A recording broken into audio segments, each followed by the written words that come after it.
Assalamualaikum warahmatullahi wabarakatuh.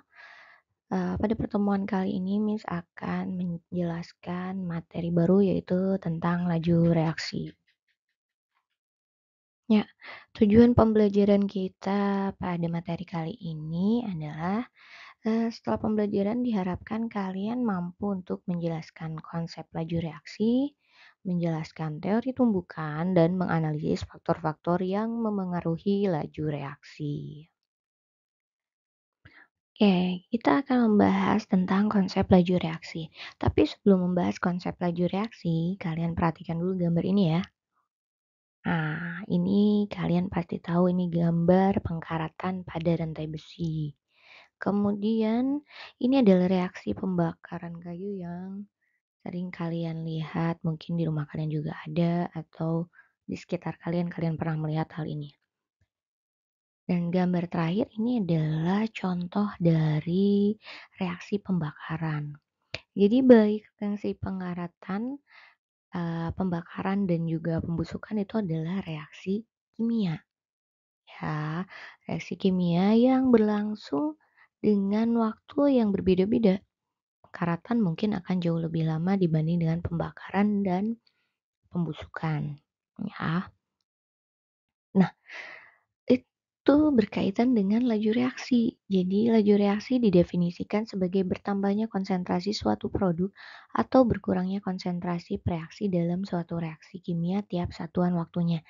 Sebagaimana kalian ketahui, reaksi kimia itu adalah perubahan kimia yang menghasilkan zat baru ya, dan sifatnya permanen. Oke, kemudian kalau laju reaksi itu kita tuliskan sebagai suatu persamaan, maka laju reaksi itu dituliskan sebagai perubahan jumlah reaksi atau produk tiap satuan waktu. Jadi konsep laju reaksinya itu, laju reaksi didefinisikan sebagai bertambahnya konsentrasi suatu produk atau berkurangnya konsentrasi reaksi dalam suatu reaksi kimia tiap satuan waktunya. Dan jika dituliskan secara matematikanya atau secara kimianya tuh laju reaksi sama dengan perubahan jumlah reaksi atau produk tiap satuan waktu. Lanjut. Nah, contohnya seperti ini. Jika diketahui reaksi A ditambah B itu menghasilkan senyawa C dan D, maka laju reaksinya itu didefinisikan atau digambarkan atau boleh dituliskan sebagai perubahan konsentrasi A tiap satuan waktu atau perubahan konsentrasi A dibandingkan dengan jangka waktunya. Atau bisa juga dituliskan sebagai perubahan konsentrasi B tiap satuan waktu. Dapat juga ditulis sebagai perubahan konsentrasi C tiap satuan waktu dan perubahan konsentrasi D tiap satuan waktu. Di mana konsentrasi A dan konsentrasi B itu akan berkurang seiring bertambahnya waktu, sedangkan konsentrasi C dan konsentrasi D itu akan bertambah seiring dengan bertambahnya waktu. Ya, nah kalau kita lihat grafiknya seperti yang bisa kalian saksikan tuh di layar ya, di slide yang ditampilkan, di mana hasil reaksi akan bertambah setiap waktu tapi reaksinya berkurang. Seiring dengan pertambahan hasil reaksi atau produknya. Nah, contohnya misalnya ada 5 gram zat A dengan massa atom relatif 24 direaksikan dengan 100 ml asam klorida atau HCl dengan konsentrasi 2 molar sehingga terjadi reaksi A ditambah HCl menghasilkan ACl2 plus H2. Setelah reaksi berlangsung selama 1 menit, tersisa 2 gram zat A. Nah, pertanyaannya adalah tentukan laju pengurangan zat A dan yang B, tentukan laju pembentukan ACl2. Oke. Oke, kita akan menjawab pertanyaan yang pertama ya, menentukan laju pengurangan zat A. Yang pertama, kita hitung dulu massa A yang bereaksinya berapa. Tadi kan awalnya massa A-nya itu adalah 5 gram. Kemudian setelah 1 menit, dia bersisa 2 gram. Sehingga massa A yang bereaksi itu adalah sebanyak 3 gram. Ya, jadi massa A yang bereaksi sebanyak 3 gram. Dari massa A yang bereaksi itu kita cari molnya. Molnya dicari dengan membagi massa A dengan ARA. Massa A-nya kan yang bereaksi 3, AR atau massa atom relatifnya tadi sudah diketahui di soal jumlahnya itu sebesar 24.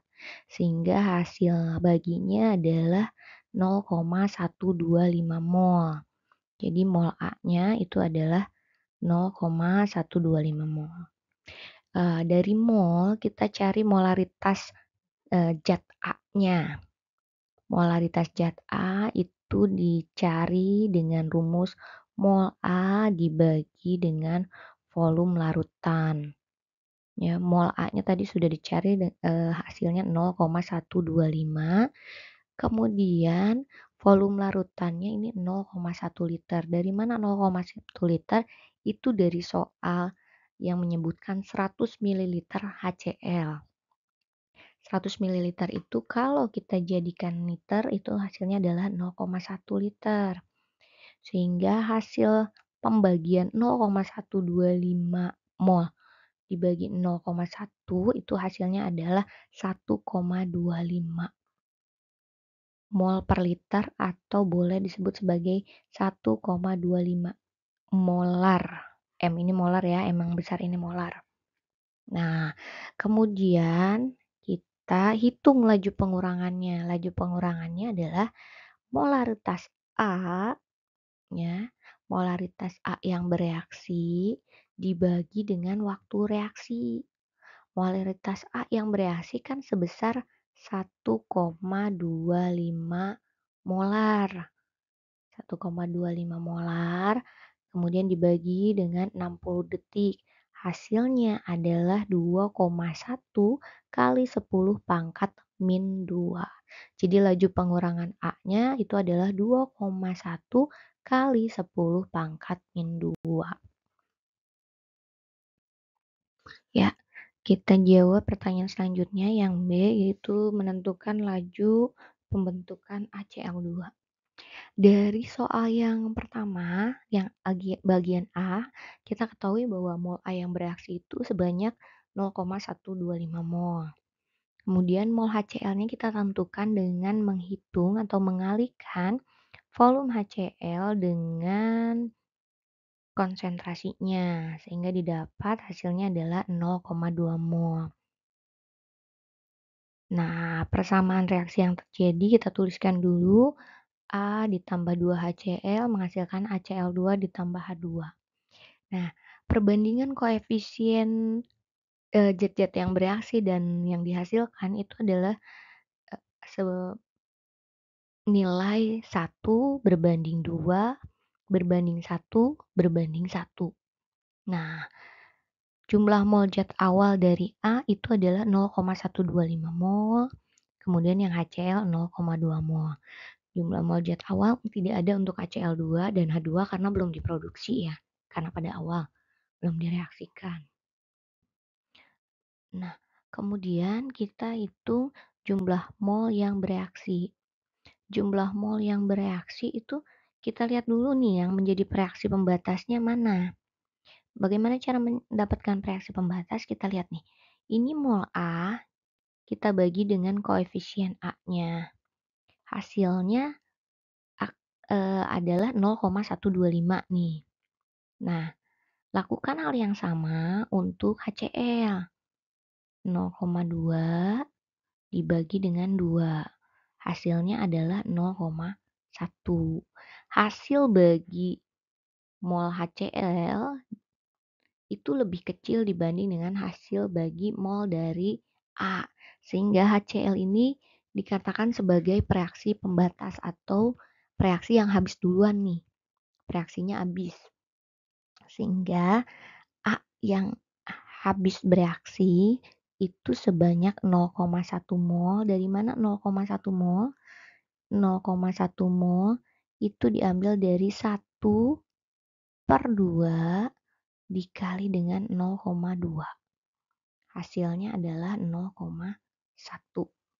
Nah, dari situ dapatnya A yang bereaksi sebanyak 0,1 mol. HCl-nya yang bereaksi adalah 0,2 mol karena dia habis. Dia sebagai reaksi pembatas berarti dia yang habis. Nah, HCl2 yang dihasilkan itu akan sama dengan jumlah mol A yang bereaksi. Kenapa? Karena koefisiennya sama, 1 juga. Sehingga HCl2 yang dihasilkan adalah 0,1 mol. Kemudian H2 yang dihasilkan juga sama 0,1 mol. Nah, kita hitung jumlah mol yang bersisanya atau pada akhir reaksi ada apa saja dan berapa saja jumlah molnya. Untuk A, dia bersisa sebanyak 0,025 mol. Untuk HCl dia tidak bersisa karena 0,2 mol dikurangi 0,2 mol habis ya. Nah, sedangkan yang HCl2 itu yang terbentuk 0,1 mol dan H2 juga yang terbentuk 0,1 mol. Dari sini kita bisa menghitung kelajuan pembentukan HCl2 adalah ya perubahan konsentrasi HCl2 dibagi dengan waktu. Gimana cara menghitungnya? Kita hitung mol HCl, kita tentukan konsentrasi HCl2 yang terbentuk dengan membagi 0,1 mol dengan volume ini nih, volume larutan. Jadi 0,1 dibagi 0,1 hasilnya adalah 1 ya. Hasilnya adalah 1 dibagi dengan 60 detik waktu reaksi berlangsung, maka dihasilkan 1,67 kali 10 pangkat min 2. Jadi kelajuan pembentukan HCl2-nya adalah 1,67 kali 10 pangkat min 2. Oke. Lanjut ya ke slide berikutnya. Nah, kita akan bahas tentang teori tumbukan. Nah, reaksi kimia itu kan adalah penataan ulang atom-atom atau dapat juga didefinisikan sebagai perubahan kimia dari zat-zat yang bereaksi menjadi zat baru atau produk baru ya. Nah, reaksi kimia dapat terjadi jika terjadi tumbukan efektif. Tumbukan efektif itu adalah tumbukan yang orientasinya tepat dan menghasilkan energi melampaui energi aktivasi sehingga dapat membentuk zat baru. Nah, sedangkan energi aktivasi sendiri adalah energi minimum yang harus tercapai agar terjadi reaksi atau terbentuknya senyawa baru dari zat-zat yang direaksikan. Oke, kita bahas dulu tentang tumbukan efektif nih ya. Katanya tumbukan efektif adalah tumbukan yang orientasinya tepat dan menghasilkan energi melampaui energi aktivasi sehingga dapat membentuk zat baru. Kita lihat nih, orientasi tumbukan.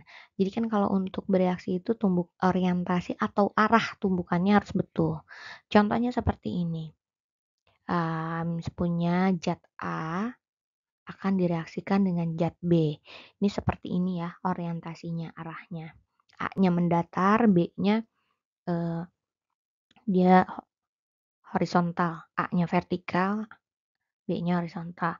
Nah, ketika terjadi bertumbukan seperti ini, nah ini tidak terjadi reaksi. Kenapa? Karena orientasi tumbukannya tidak tepat, di mana A bentuknya vertikal, yang B horizontal. Jadi beda orientasinya. Jadi tidak terjadi reaksi. Beda dengan contoh berikutnya nih. Nah, nih baik zat A maupun zat B, dia posisinya horizontal. Nah, ketika terjadi tumbukan antara A dan B, maka terjadi reaksi. Nah, terbentuklah zat baru AB seperti ini. Ini terjadi reaksi karena orientasi tumbukannya tepat atau arah tumbukannya tepat ya, tuh. Kemudian yang kedua, kita bahas energi aktivasi. Nah, kita lihat nih. Jadi energi aktivasi itu adalah energi minimum yang dibutuhkan agar terjadi reaksi. Ini energi aktivasi, misalnya nih ada A dan B nih, mau bereaksi nih, terus bereaksi. Kalau dia energinya hanya sampai di sini, ini tidak bisa menghasilkan produk C. Tapi ketika A dan B bereaksi kemudian energinya melampaui atau sama dengan ini nih energi aktivasinya, maka bisa terbentuk C gitu ya. Jadi kalau energinya tidak mencapai energi minimum untuk terbentuk produk, maka dia tidak terjadi reaksinya. Tapi kalau energinya mencapai energi aktivasi, maka akan terbentuk produk. Nah, kita berlanjut ke faktor-faktor yang memengaruhi laju reaksi. Jadi, cepat atau tidaknya suatu reaksi kimia itu bisa dipengaruhi oleh beberapa faktor. Yang pertama, faktornya adalah luas permukaan bidang sentuh. Yang kedua, ada suhu. Yang ketiga, ada konsentrasi. Yang keempat, ada katalis. Nah, inilah 4 faktor yang memengaruhi laju reaksi. Yang pertama kita akan bahas tentang luas permukaan bidang sentuh. Luas permukaan bidang sentuh, bandingkan seperti ini, ya. Jadi makin luas permukaan, makin cepat reaksi berlangsung. Luas permukaan bidang sentuh ya. Nah, misalnya punya balok seperti ini yang akan direaksikan, ya. Nah, ini anggaplah tanda panah itu adalah zat yang akan direaksikan dengan kubusnya. Dengan kubus ini nih. Ya, dengan kubus ini dia akan direaksikan ya. Kan tadi harus ada tumbukan ya, kita lihat tumbukannya. Nah, ketika ditumbuk, kubus yang sebesar itu hanya bisa menumbuk 6 sisi. Nah, kalau kita pecah menjadi 4 si kubus yang tadi, maka si panah-panah yang seperti ini nih, panah-panah seperti ini bisa menumbuk jauh lebih banyak. Tuh, 1, 2, kan setiap kubus ini nanti dia akan ditumbuk oleh 6.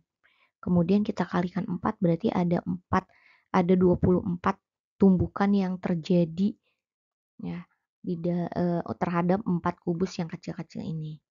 Jadi akan jauh lebih efektif kalau kita mereaksikan serbuk dibanding padatan.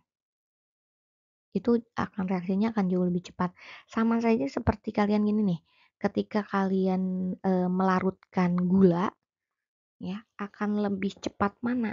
Gula batu atau gula pasir ketika dilarutkan. Pasti akan lebih cepat gula pasir kan? Nah, karena luas permukaan bidang sentuh dari si gula pasir itu lebih besar atau lebih luas dibanding dengan luas permukaan bidang sentuh si gula yang berbentuk batu.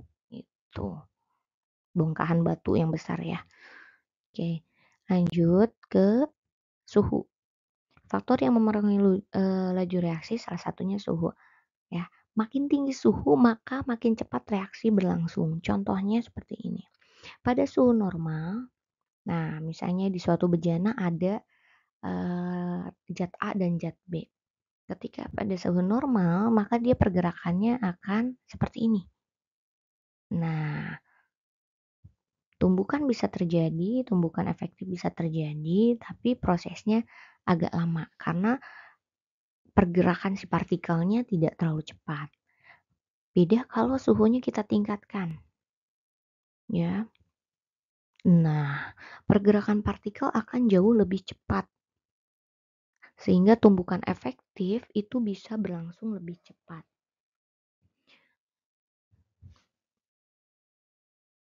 Oke, lanjut ke faktor selanjutnya nih, yaitu faktor, konsentrasi. Makin tinggi atau makin pekat konsentrasi larutan, maka reaksi makin, cepat berlangsung, makin cepat reaksi berlangsung. Contohnya hampir sama ya kita lihat. Nah, ini pada konsentrasi rendah, jumlah partikelnya juga kan hanya sedikit.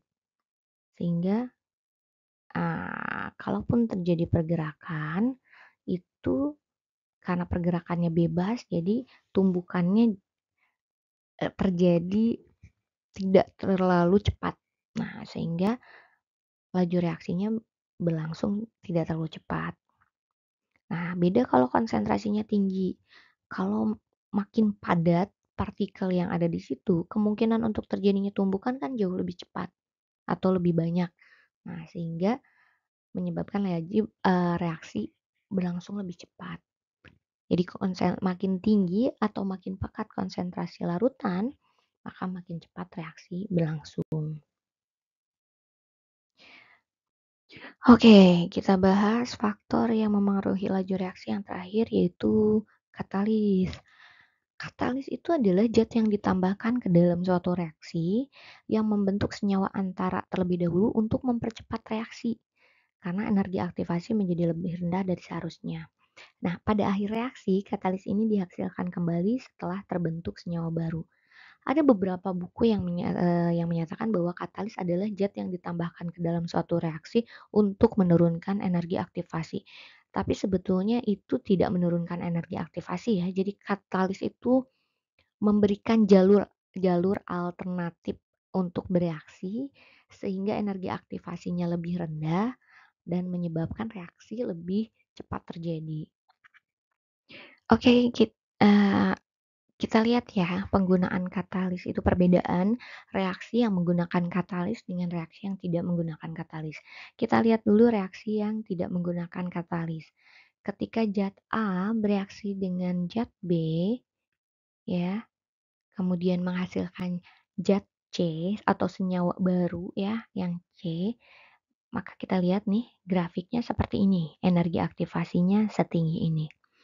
Tapi kalau kita tambahkan katalis ke dalam reaksi A dan B ini, nah kita tambahkan katalis nih ya, K ini untuk katalis lah lambangnya. Nah, A itu akan bereaksi dulu dengan K, dengan katalisnya, membentuk senyawa antara namanya. Nah, senyawa antara ini nanti akan bereaksi dengan B, ya. Setelah bereaksi dengan B, itu menghasilkan C dan melepaskan katalis lagi. Katalisnya dilepaskan lagi di akhir reaksi. Nah, kalau kita gambarkan diagramnya, nah ini reaksi dengan katalis. Terlihat jelas kalau tanpa katalis energi aktivasinya lebih tinggi dibanding reaksi dengan katalis. Nah, inilah sering ada kesalahan ketika penjelasan faktor yang memengaruhi laju reaksi, yaitu dengan penambahan katalis. Katalis dianggap menurunkan energi aktivasi, tapi sebetulnya bukan menurunkan ya, tapi dia memberikan jalur alternatif supaya energi aktivasi pembentukan zat barunya jauh lebih rendah, ya. Oke, sekian penjelasan dari Miss untuk pertemuan kali ini. Sampai jumpa di pertemuan selanjutnya. Semoga kalian bisa memahami materi yang disampaikan kali ini. Akhir kata, wassalamualaikum warahmatullahi wabarakatuh.